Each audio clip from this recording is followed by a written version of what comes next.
From the Fathead Studio in Speedway, Indiana, this is The Skinny. Maybe I need to start in the trash truck business. Don't rule it out. So my body holds about 11 units of blood, the average human body, guy my size, and I had 22 units put in because I had 2 full oil changes. He's airborne, and then I'm above him. Inverted. All at the same time. Yeah, you're just like, wow, that's a wild picture. Boom, and then it goes boom, and it comes back out. I hang up on the guy. I go, who's this? This is Deion Sanders. I go, yeah, nice try. See you later. Bounce and then this insane roll. That thing sent it. No. It's okay, we come back. They just do it. Man, am I still pretty? And he's like, you ain't pretty, but you're going to be all right. If I was a few years older, you might be calling me Grandpappy. I think, all right. Hi, I'm Tony Stewart. I'm Scott Dixon. I'm Mario Andretti. I'm Christy Lee. I'm Travis Pastrana. Hey, I'm Antron Brown. I am Linus Lundqvist, and this is The Skinny. Welcome to The Skinny. We're in Indianapolis, Indiana. Yeah, we're already giggling over here because Michael's doing his best to try and run that boatload of controls over there. I'm Ken Stout, the big man sitting alongside me. That's Rico, Elmore. We have an exciting show coming your way. By the way, Julie Natus is also in the studio with us as well. But we have an exciting show coming your way with one of the young guns in the NTT IndyCar series. His name is Linus Hans Frederick Lundqvist. Did I get it right? Yeah, you did. I'm very impressed by that. You've done your homework. Thank you. And he is another Swede. I think you're the 4th Swede, counting Julie, that we've had on this show, which, I mean, it's a little baby country, and some phenomenal drivers are coming out of there. Oh, she's not? She's Norway. Norway. Okay, my bad. That's all. Isn't that close? Yeah. That's what Johnny said. I mean, for her, that's a compliment to being called Swedish. If you would call me Norwegian, though, I'll walk out of here. Let the games begin. Yeah. Dude, 3 days ago, you were leading the absolute best that the IndyCar has to offer around one of the toughest tracks on the circuit. Most beautiful tracks as well. Barber Motorsports Park. You led your first laps in the series, and you finished up on the podium. What a day. Yeah, what a day, what a weekend it was. Obviously, my first podium, very special.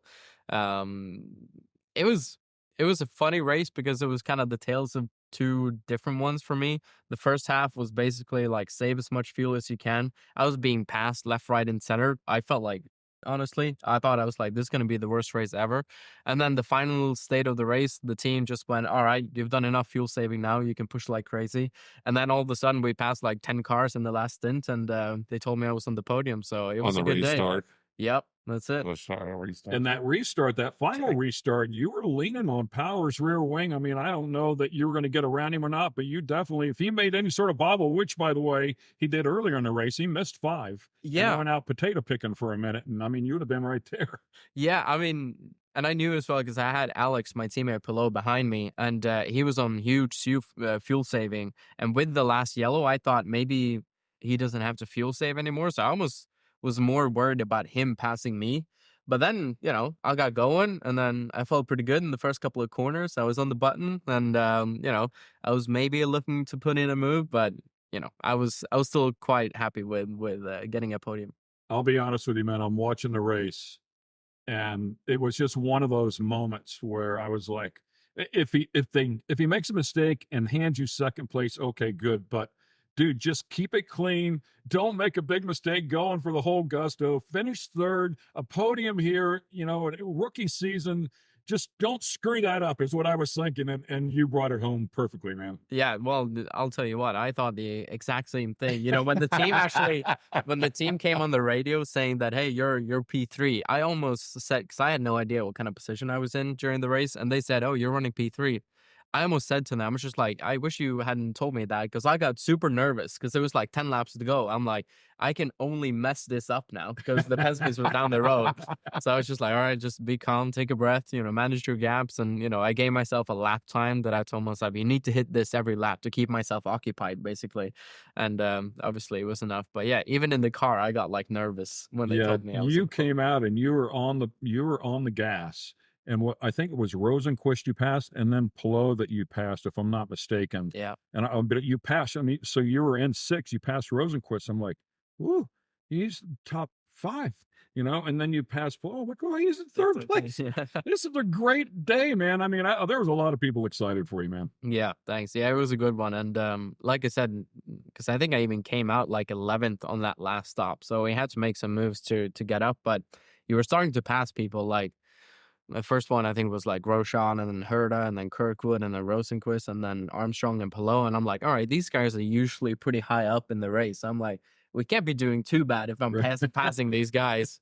And then obviously it was, ended up being a good day. You got past Grosjean without a donut on the side pod. I mean, and it was close. I kind of forced him off because we had some incidents both at St. Pete and even this weekend. So, that was probably my highlight of the race, honestly. Like seeing him go a little bit wide over the curbs. I'm like, okay, yeah. I don't want to make you mad. We want to get him on the show. I mean, out of the car. But he's an aggressive driver. Going back to that though, I mentioned this to Michael. We were talking after the race as well.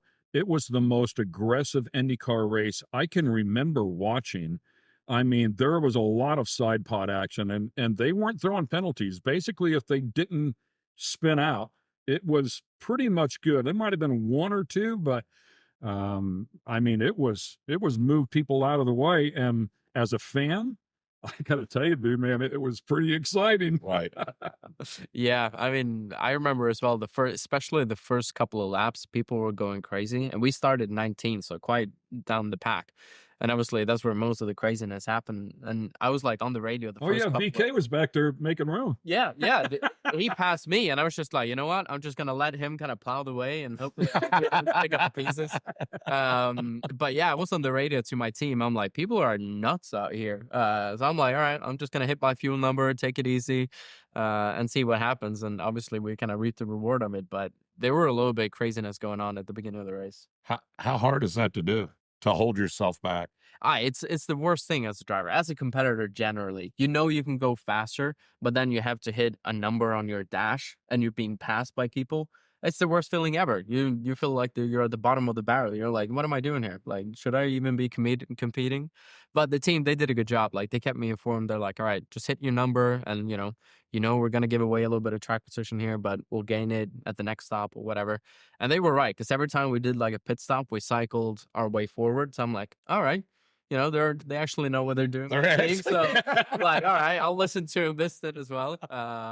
So yeah, but it's not easy in the beginning to kind of, restrain yourself and get into like a fight with somebody. All right, well now I do Muay Thai, so I don't have to worry about that. Yeah. If I were you, I would stop right there, Rico, because apparently. The Skinny is brought to you by Fatheads Eyewear. Fatheads Eyewear, hardcore since '04. And American Coach. Innovation is our life force. Welcome back to the Skinny. This is the Fatheads Eyewear Studio. I'm Ken Stout. We have Linus Lundqvist on the show with us here, and of course the big man Rico Elmore. We have Michael Young back running the controls, and Julie is also here with us.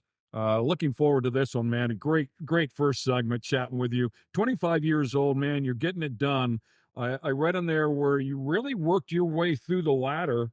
We want to touch on how it all began, obviously with the karting, but you went through Formula Renault, you went through British F3. I think there was an F4 stint, an F3 stint, running over here in the Americas and up through Indy next. I mean, you really worked that ladder system, and forgive me, I don't know exactly what your family is like, but I got the feeling that you do not come from a family of means that can write a check for $2 million. No, sadly not. But we made it work somehow, and like I said, we worked through all the different ladder systems and basically trying any way, shape, or way possible to go forward. And you mentioned I started in cars in Formula Renault back home in Scandinavia. And we started as a family team, because we never really had the funding to go to a professional team at the time. So we started as a family team. So my stepdad was my number one mechanic. His brother was my race engineer. Had never been a race engineer before. And then another of his coworker was, a second mechanic. And then my mom, the administrator, basically. And, we ran it by ourselves. And I was still in school. They had full-time jobs, so it was late nights, long weekends that made it happen. And that's still, to this day like one of my favorite years ever because we won the championship. But as anybody who's worked with family knows that there are pros and cons of doing that. And obviously the highs are very high, but the lows are also low because you have to go home and live with these people. Yeah, it was a challenging year. But since we were able to do it quite successfully, it's now like one of the fondest memories that I have. And, very special to have them. Like last weekend, they were there at the race, saw us getting a podium, and, as it is my journey, it's as much their journey. So it's cool to have them like every single step of the way with me. How often do they get to make it here? Very, like, they're my most dedicated fans ever. So they're here for like the full month of May, the whole month. Like my mom, she's a badass. She was basically color reversed. She's like, hey, either you're going to give me this time off or I quit. And they're like, okay, well, yeah, we'll see you in a month, I guess. It's like, yeah. I'm like, yeah, good on you. You do you.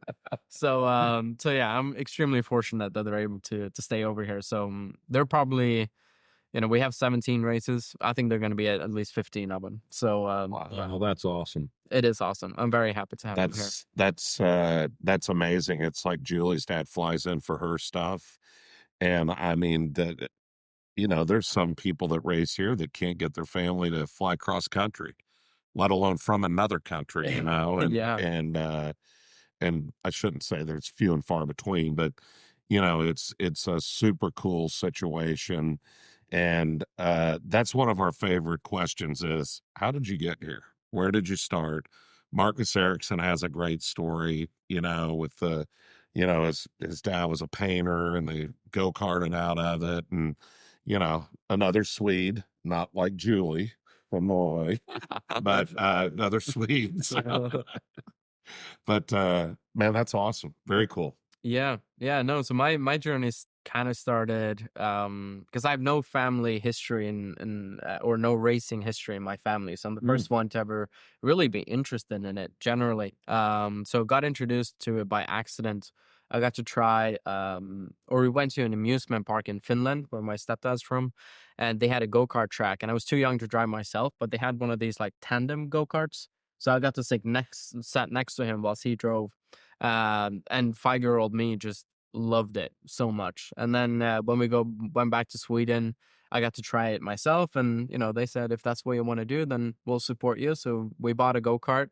And then literally we had no idea that you can even have a career basically in racing. So we like Googled go-kart race near me, kind of like on Google, and then just drove to a race and, learned by doing it basically. And then I did 8 years of karting, and then I was able to take the step to single seaters, and 20 something years later, here we are.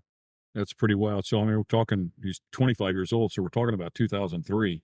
You guys are just piecing all this together. I mean, the racing industry is in full steam, at this point, and you guys, your family, just kind of oblivious to it. Were you more stick and ball sports fans? No real sports fan. I did a lot of sports when I was younger.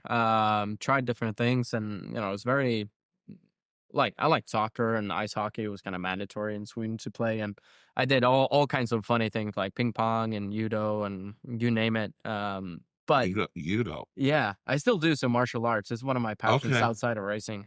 So same as judo? Yeah. Okay. Judo. All right, well, now I do Muay Thai, so I don't have to worry about that. Yeah. If I were you, I would stop right there, Rico, because apparently... Right. We're going to have a bout here in a minute. Did I mention that I do martial arts? Like, what is this? No, so... and it's funny, because don't get me wrong, because I love what I do. Like, it's a cool job to drive race cars, travel across the world. But my passion is winning. Like, and I was only really good at go-karts when I was younger. That's why I wanted to continue with it. Not because I really loved racing, but because I loved winning. And that was the only thing where I felt like, oh yeah, I'm actually pretty good at this. And that's kind of what kept me going forward. Yeah, they say do it for the fun of it, but it's fun when you win. It's not so much fun when you don't. It's only fun when you win. Once they got rid of the arm. Yeah. Yeah, that sorted itself out pretty quickly. Blew the arm off of it. Yeah. Georgina, I think her name was. Welcome back to the Skinny. I'm Ken Stout. We have Linus Lundqvist on the show with us here today. Standout young gun on the NTT IndyCar Series, fresh off his first podium at Barber Motorsports Park, an incredible racetrack. A little bit of shenanigans going on there. We talked about how rough the race was. It was even rough on the mannequins that hang around that place. One of them fell down in the midst of the race. Of course, they have it located just off track. Unfortunately, she stuck the landing there for a moment. But kind of like it. She had her arms up like she was, balancing herself. And I don't know. Yeah, she kind of stood there for a second and then fell over. And then somebody went ripped a foot off or an arm or something right away. I think it was Pato. They had Pato mic'd up and caught his radio transmission back to the box and he said, I think somebody just fell off the bridge. So did he really say that? Yeah, for sure. I mean, you're pretty busy inside of the car, so if you see something fall that looks like a human, you probably think it's a human. Like, isn't that, don't you come in, your left side picks that up on your way back out of that, right? Yeah, it's like just on the entry. So like and that's why I think she got hit, because her arm was like onto the racetrack, like as she fell. So somebody took her arm clean off. But yeah, I noticed something. I was just like, I'm not really sure what that is, and I'm not gonna think about it. If it's a person, I'm sure they'll tell me, right? But they'll throw some sort of flag here in a minute. So. Yeah, a flag I'd never seen before, person on the track. Which, ironically enough, I don't think they ever did throw a yellow. No, it was nobody was harmed, by the way, with the exception of the mannequin. Yeah. But the mannequin didn't fare well. But they left it there, and everybody kept racing. So I mean, it really wasn't a dangerous part of the track once they got rid of the arm. Yeah, yeah, that sorted itself out pretty quickly. Blew the arm off of it. Yeah, Georgina, I think her name was. That's right, Georgina. Yeah, yes. Talk to me about the phone call and the opportunity that opened up that door.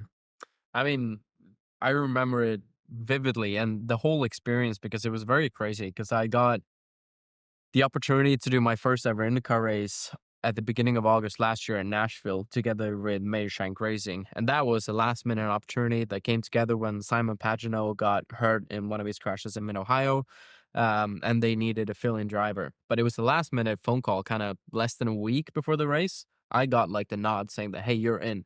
And this was obviously an opportunity of a lifetime, because I was without a ride for that year. So I was on the sideline trying to make something happen. And now I have this opportunity, like showing the paddock what I can do. So I realized, okay, well, you got to perform.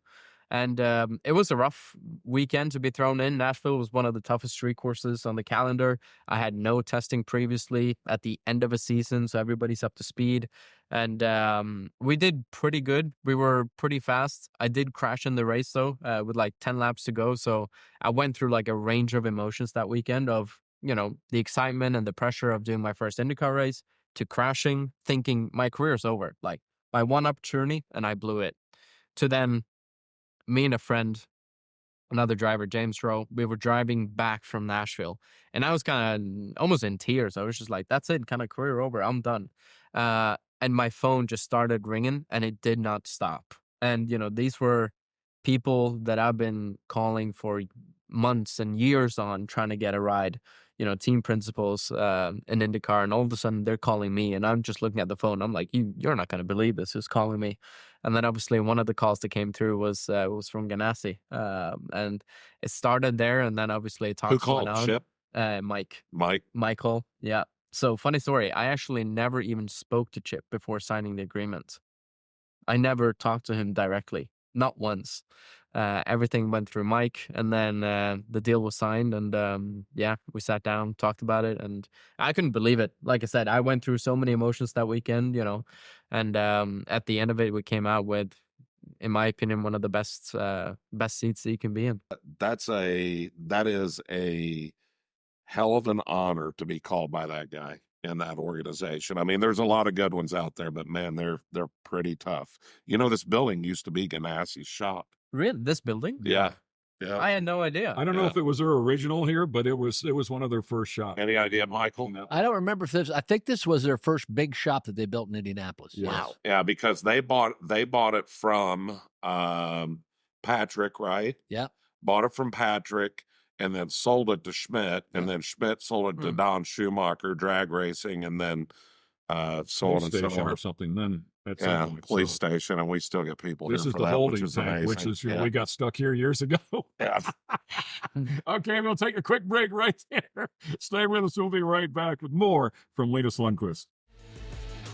Oh, I've done so many pit stops. The testing that I've done, we did loads of, hot stops. So don't worry about that. That's like one of my best things. I've never done a pit stop. Welcome back to the Skinny. We're having a great show here with Linus Lundqvist. Now in his rookie season in the NTT IndyCar Series, he's had phenomenal success in the ladder, working his way up. A number of championships along the way, including Indy Next, and a wonderful job there. In 2023, correct me if I'm wrong here, but after winning that championship in Indy Next in 2022 in a dominating fashion, you had no ride in 2023. So you're scrapping, you're on the phone. You had some opportunities where if you could pay full boat, which you couldn't do, they were there. But you were talking to, was it Shank? Every team up and down the paddock, you name them. Ganassi, obviously. And yeah, we just talked about you getting that call. Yeah, so because like you mentioned, we won the championship in the next in 22, and the natural next step would be IndyCar, and obviously I started working towards that pretty early on. But as we all know in this sport, like budget and having sponsorship is crucial. And in IndyCar, you have some cars that are fully funded by the teams, and some where the driver needs to come with their own sponsors. And I didn't have any sponsors to at least compete for IndyCar money, so I was fighting for the seats that were already funded by the team, and there were just no options or openings for me that year. So I was kind of, I know how this business works, but obviously it still hurt. I think especially seeing drivers from, the Indy Next series moving up, and I didn't, even though I won the championship. That hurt a little bit. And obviously I was stuck on the sideline, didn't race anything full time. I was at basically every single IndyCar race, harassing these poor team principals. Like, when they stop answering the phone with texts and calls, I walked outside of their hauler waiting for them to walk out and said, "Oh, you happen to be here at the same time. Wow, what a fancy meeting you coincidence." here. Yeah, basically that's what I did. And I was able to get 2 test days, one with Ray Hall at Texas, and then one later on with Carpenter at Sebring. So kind of kept my name, up and around and at least in the loop. Didn't you test also at the Speedway on the Grand Prix course with Andretti? Yeah, that was at the end of 2021. I did a test with them. So I had like total of 3 IndyCar tests. So, my name was still kind of out there, and I've had some experience. And then obviously I got the call from Mike Shank to do that Nashville race. And yeah, he was kind of a little bit on the fence, like, I don't know if I should put you in. And he asked me a couple of questions. And I remember this one thing vividly. He was like, what about pit stops? Because you don't do that in the next. And I said, oh, I've done so many pit stops. The testing that I've done, we did loads of, hot stops. So don't worry about that. That's like one of my best things. I've never done a pit stop ever. I love it. Yeah. And it was I love it. Yeah. Yeah. I was basically saying anything that I needed to get me in that seat. And a funny side story is that final practice got canceled in Nashville, my first race. And final practice is where you do all your pit stop practice. Right. So I went into the race not having done a single pit stop ever in my life. And like these guys, and I couldn't really tell the team either, because I was giving them the impression that I knew what to do. Hey, right? I told you that we had done that. Yeah, I've never. Yeah, I've never done that. Yeah. So, but it worked out. But it was like one of those things where it was like. Did you Google that too? Oh yeah, Google pit stop. Watch it on YouTube. So you pull up and stop. Oh yeah, you don't know. It's better to have failed and tried than to say no and never get a chance. Right? What I thought. It's like, yeah, I better that. Yeah. You show up at the track with your gear every race. Every race.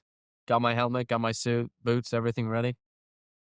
Something goes wrong, I'm getting in. Yeah, everything. I got it paid off for Connor. Connor did that at Long Beach. I forget who it was. Somebody hurt their thumb, and Connor got in. Yeah. No, and it is those moments, I think, that can make that's kind of what made my career today. Without that happening. And I still believe that if I didn't put in the work earlier in the season at showing up at every single race, etc., Mike wouldn't have called me. Right. I wouldn't have been on the top of his mind. I would have been just another driver that You got to he didn't make some think about. noise. I mean, you got to scratch your way to the top. There's a ton of talent walking around in that place looking for that same opportunity. And I think you do. Sometimes you've got to work your way up like a Mike. Mike, I promise you, did some homework on you. He saw the championships that you'd won and the dominating fashion that you won them in. I mean, you have seasons where you win in 10 races. Now, I think there was one season, I forget what the series was. Was it Formula of the Americas, where you won 15 races out of 17 or 16 out of 18? I mean, it was unbelievable. So when you have those types of numbers, you've got to make a little bit of noise. And I think whenever you went out there, ran quick lap of that race, you really kept your nose clean in Nashville that entire race. I know you had that moment at the end, but everybody, I mean, they were talking about you a lot in the booth. I was announcing that race as well, and everybody was paying attention. And I know it ended in disaster as far as you were concerned, but by then you had already done so many things so right that was what sparked the call, I'm sure, for Mike.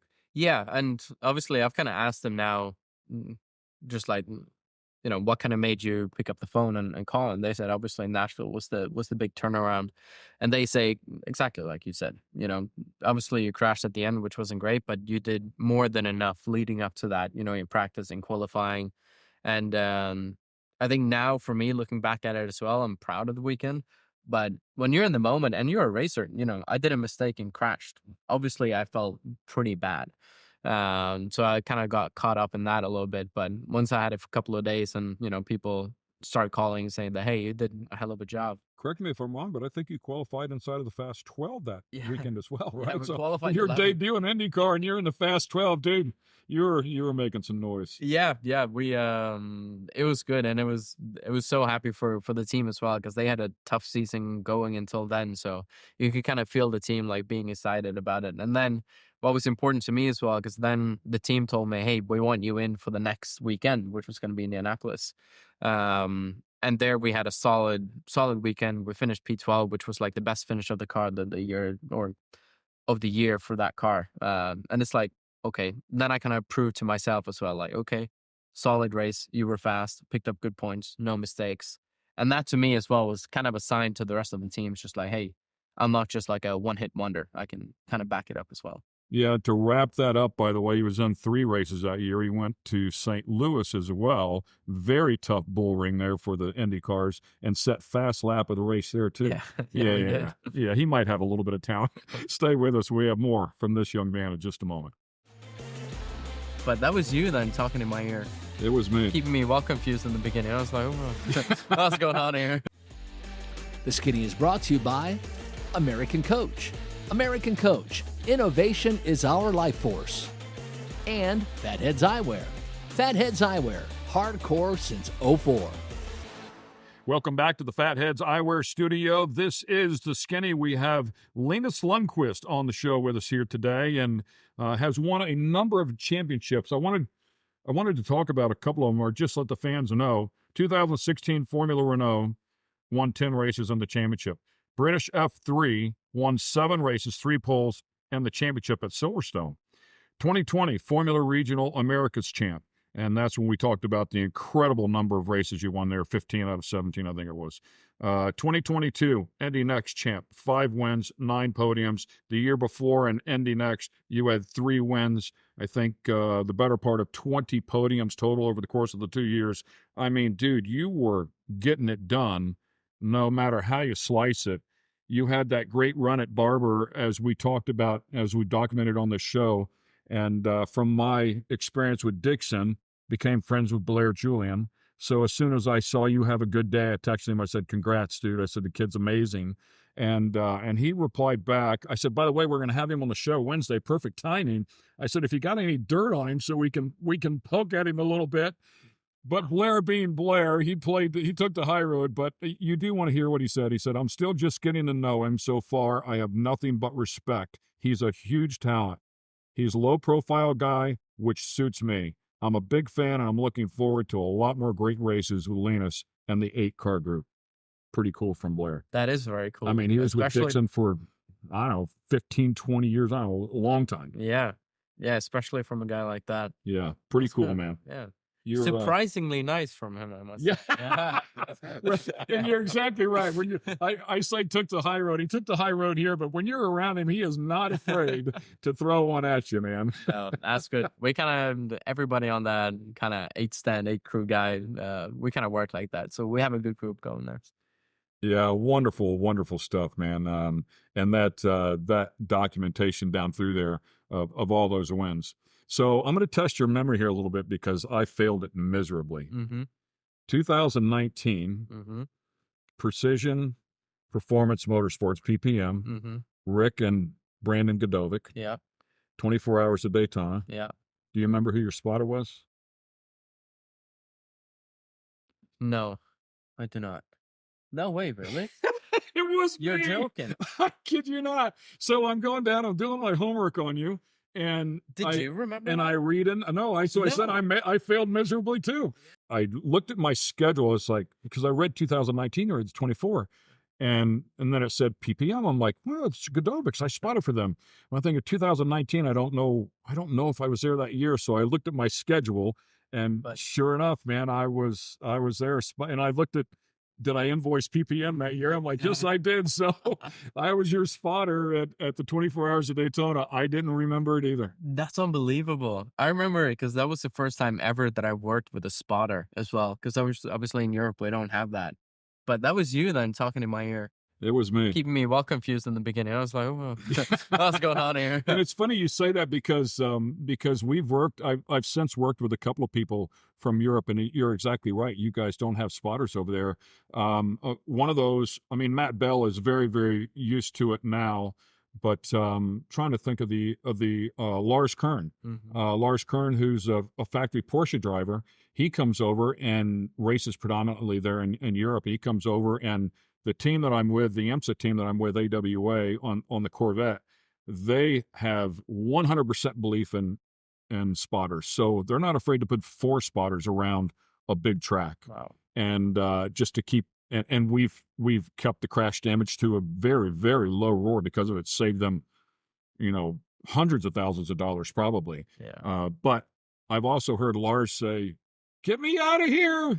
So all these voices are talking to him, spotter, and the box talking to him. I mean, it can get super busy. So I do identify with you not being used to it, hopping in that car, and then multi-class racing, because they had, in 2019, they had GTD that you were in. They had GTLM, LMP2, and the P1 cars. So, I mean, it was super busy. Yeah, I know. I remember it because that was the first time ever for me in a GT car as well. And then never been to Daytona, never been in multi-class racing, and never had somebody talk to me. So I remember my first couple of laps of you, obviously you, then being in my ear, and I was just like, this is too much. Like, let me just drive here for a minute. And I'm trying to keep it on track, not worry about other people. But yeah, it is confusing in the beginning, but you kind of learn to absorb everything and actually use a spotter to your advantage. Like now in IndyCar, we have a spotter at every single race. Yeah. And it's a great help. Yeah. Now, if you don't have one, it's like you feel naked, exposed. Yeah. I feel very lost. Yeah. Where's my safety blanket here? Yeah, basically. Yeah. Just needs somebody to tell me I'm doing okay. I was blown away whenever I figured that out, connected those dots. I was like, oh my goodness. And then I also had the pleasure of spotting with you. I think it was your first test ever. Was it, last year, October, that you took your rookie orientation at the Speedway? The and I was in turn 3 with you. Yep, that's right. When we had the puncture, if you remember, on the exit of 4, we had on the first set of tires. Yeah, you got really, really lucky there on that deal. Yeah. Turn 3, turn 4 would have been bad. Yeah, I know. And it's like half a second earlier, it would have been the biggest shunt of my career, but obviously made it through. That was like a little bit of a wake-up call because you never realize how fast you're going around that place until something goes wrong. Yes. And then it's just like, well, all due respect. Yeah. And I was, I had said to some, I don't know, I think it was Blair, maybe the middle of that day, you were kind of missing turn 3. You were turning in just a little bit early, just initially, like maybe your first couple times out. You were just turning in a little bit early. Of course, that's sending you out wide at the exit of 3, where you got a ton of wheel in it. Yeah. And I can see the black marks, and honestly, it's the same line that Graham Rahal runs religiously. It's just how he drives turn 3. Yeah. But at some point you figured it out. And once you figured it out, dude, that left front tire was within an inch of that white line every single time. If you didn't just touch it, it was an inch off. I mean, you were just deadly with your marks once you got it sorted out. It was super, super impressive, man. Very, very cool to watch. Thank you. Yeah, no, I still have plenty to learn. And we did have our first open test here a couple of weeks back. And I'll tell you something, like, it's one thing to drive around by yourself around that place. You know, the team throw a bunch of downforce on and you're easy flat the whole way around. All of a sudden, you're like 10th in line with cars. Like, you're pulling gears you've never seen before. Like, the car's behaving like you've never felt before. Like, the first couple of times. And, like, I remember leaving the pits and we have the speedometer on your dash. And I'm, like, doing 190, and I'm like, all right, we're getting up to speed, and then people are passing you by at like 220. I'm like, whoa, these guys are hauling ass, taking the paint off of yeah, it. basically. I'm like, whoa, okay. So, you know, you realize what, you know, the mountain that you have to climb to be able to be good around the Indianapolis 500. You know, it really is, you know, one lap pace. It's okay. It's, you know, I wouldn't say it's easy, but in the race, man, it's so tough. Want to get the skinny on other guests in different types of motorsports? Check out our YouTube page and get the skinny. Welcome back to the Skinny. I'm Ken Stout. We have Linus Lundqvist on the show with us here today. I want to finish up here on the Speedway because he brought up running at the Speedway out there, and he had his rookie orientation. Literally, I think there was 2 or 3 cars on the track. It's just literally getting used to driving around the track at speed. And then, as you talked about, we had our April test. Unfortunately, one day rained out. Only got a half a day in, now that I think about it. But yeah, you had a chance to get out there in traffic, and it is a whole different animal. And that's what they want to do. They want to send you out in traffic because that's really the game. I remember Jimmy Johnson coming in, and Jimmy's like, you know, let's get along. Let's get the car good. Let's get the car good. And then we'll get into traffic. And they're like, it's not the game, man. We're throwing you right in the middle of the fire. You mean Rookie of the Year, Jimmy Johnson? Yes. Oh, yeah. Jimmy Johnson. There you go. Yeah. You need to bring up. You need to stir in the pot there, buddy? Makes a lot of sense. Go ahead. Michael, did you? I'll stay. Linus, would you like to comment on that? I don't. Let's not get the kid thrown out right away. Yeah, we'll keep this off. But yeah, talk to me about being out there. Were you able to make some passes? Clearly, I'm sure you got past, but in those passes, dude, I mean, they are absolute last split-second dive bombs, and you better hang on because it'll take the air right off that front wing. Yeah, tell me about it. I had one or 2 people doing like super late moves into one where it's like you don't expect it, and you really have to back off because, like you said, you come mid-corner and you lose all of that aero, the grip just disappears. So it definitely takes a while, and I think, you know, the majority of it is just bring a driver's confidence up and you being comfortable running in traffic, getting the timing run, so to make sure that you can actually complete a pass. Like, it's an art. And obviously, again, a benefit of being a teammate with somebody like Scott Dixon or Alex Pillow, who has close to perfected the art of passing and running around the IMS. It's interesting just to, you know, look at my onboard video versus theirs just in practice and see how they set up a pass. It's invaluable, and obviously I got plenty to learn, that's for sure. You're talking about going into one, and this is kind of what I was saying when you were talking about it. You know, you have a Marcus Ericsson, which, you know, is an accomplished driver in many, many different manners. But, you know, he was talking about, he goes, counting out of 4, going down towards 1, he goes, it's like a tunnel. And he goes, it's nothing like I've ever seen. What's your thoughts? Yeah, I mean, I can only agree to that. I will say that it's probably even more so on race day, because right now when the stands are empty, it's cool. But I can only imagine what it would be like with 350,000 people, you know, at that race watching it. Then it will really be like a tunnel when everything's like full up. It's going to be cool. It's going to be awesome. But they were talking about they could hear the fans. Yeah. They could hear the fans and like cheering. Well, ask me in a month. I'll see if I can hear them or not. But man, you're going to be there. You're going to be up front. oh, I'm not sure about that, but I'm gonna be there. You're going to be up front. Yeah, I hope You've so. been on this show. We have champions on here. Oh, okay. No pressure to me then. And in 500 winners as well with Marcus Ericsson. So, yeah. And that was exactly what Marcus said. He said on race day when all the fans came in, he said it just went, whoop, you know, and you were in this tunnel down through there. Driving for Ganassi on either one of those tests, I didn't pay attention. Was Franchitti there? Have you worked with Franchitti at all? Because he's a wealth of knowledge and so good at the speedway. Tell me about it. He's good at every place, and it sends us these notes like before every single race. Obviously, knows from his career that he made for himself, and it's like it's golden for us, especially going to places that you've never been to before. I've never been to Long Beach, so you know, he sent out a couple of notes, and it's like, yeah, everything that he says, like. It makes so much sense when you're in the car. You're just like, oh yeah, I see this bump, I see this wall, that apex, etc. It makes so much sense. So he's very good to have on your side, and especially coming in still learning. It's like, yeah, I'll tap into that knowledge that he has. Don't go to Taco Bell with him.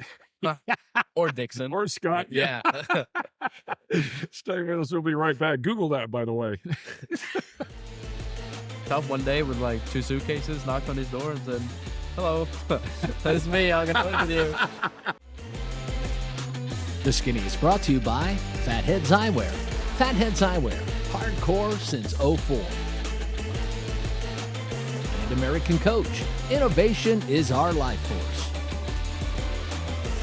Welcome back to the Skinny. We've had a great show here with Linus Lundqvist, Ken Stout, Rico, Elmore, Michael Young. There's Julie Natus as well, standing back there behind the controls. Great to have her in the studio, doing a great job with us on social media. What years did you live with our good friend Johnny Lindbergh? Roommated. So that was my first year in the U.S. So it was in 2020. Funny story. I never had a relationship with Johnny before, but it was through a common friend that we had in Sweden, because I was looking for a place to live and I didn't really have money for an apartment or anything. So I'm like, does anybody in my network know anybody in Indy? And he was just like, yeah, I know this guy, Johnny. And they must not have been a very good friend. No, obviously not. They were just like, yeah. They're like, oh, no, you're fine. You can live there. Didn't care about your well-being. Basically, yeah. That's what I thought as well. But so, yeah, I had like 2 phone calls, I think, with Johnny. Basically, just like, hey, do you mind if I live with you? And he's just like, no, not at all. Come on. And then I rocked up one day with like 2 suitcases, knocked on his door and said, hello, it's me. I'm gonna live with you. I'm here. Yeah, and it's just like, oh yeah, you're gonna be in here. Here's your room. Be quiet. Yeah. All right.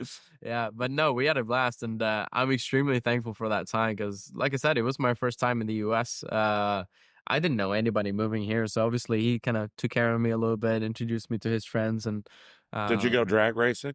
I didn't go drag racing, but I went and watched when he drove. That's when he got a call up to do one of the races here in Indy. Yeah, tasked his car, right? Yeah. Run Bob's car when he had COVID. Yes, that's right. Yeah, I got to see that, which is my first ever drag racing event, which was dope. I'm surprised Johnny didn't teach you how to weld.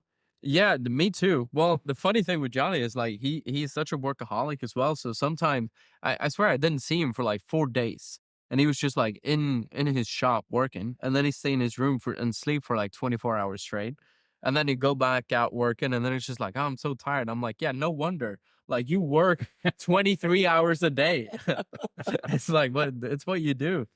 But yeah, no, it was, I love that time, both because we had a lot of fun, but also that was a great year in racing for me in 2020, racing the F3 series. So yeah, fun memories. Yeah, it's super cool. We had him on the show, and his story is incredible as well, to pack everything up and bring a race car over because he wanted to race the absolute best, and then to come over here and win a championship. So really a good dude for you to be around. I mean, all kidding aside, you know, maybe not all the time, but but I mean, in terms of work ethic and how dedicated he was to his craft, or he is, I should say, but a good dude, man. Yeah. Did you ever get to ride in the Red Rocket? I did not. The hauler? No. Have you ever heard about the Red Rocket? Yeah. It was there when I first got there. It's got a lot of options, but we'll go into that later. Okay, yeah, he didn't talk to me about the options. Maybe a reason why he didn't tell me about the options. We've had an incredible time with you on the show, man. Great personality. I echo everything that that Blair Julian certainly confirmed as a car chief for you over there in Ganassi. Man, wish you the absolute best of luck. You are a absolute clear talent. Mike Hall, once again, has made a fabulous phone call and a fabulous choice. I know it's early on, but I'm sure it will come to fruition. Thank you. Thank you, guys. Thanks for having me. It was Awesome, a pleasure. man. Welcome anytime. Linus Lundqvist here. Keep your eyes on him in the number 8 car, the American Legion. Man, wanted to talk to you about that sponsorship as well. Unfortunately, we're absolutely out of time here, but we'll have to get you back on. I was just about to say, next time. Yeah, for sure, man. We'd love to have you back. So, Linus Lundqvist, keep an eye on the number 8 car in the NTT IndyCar Series. Now you got the skinny on him. We'll see you next week.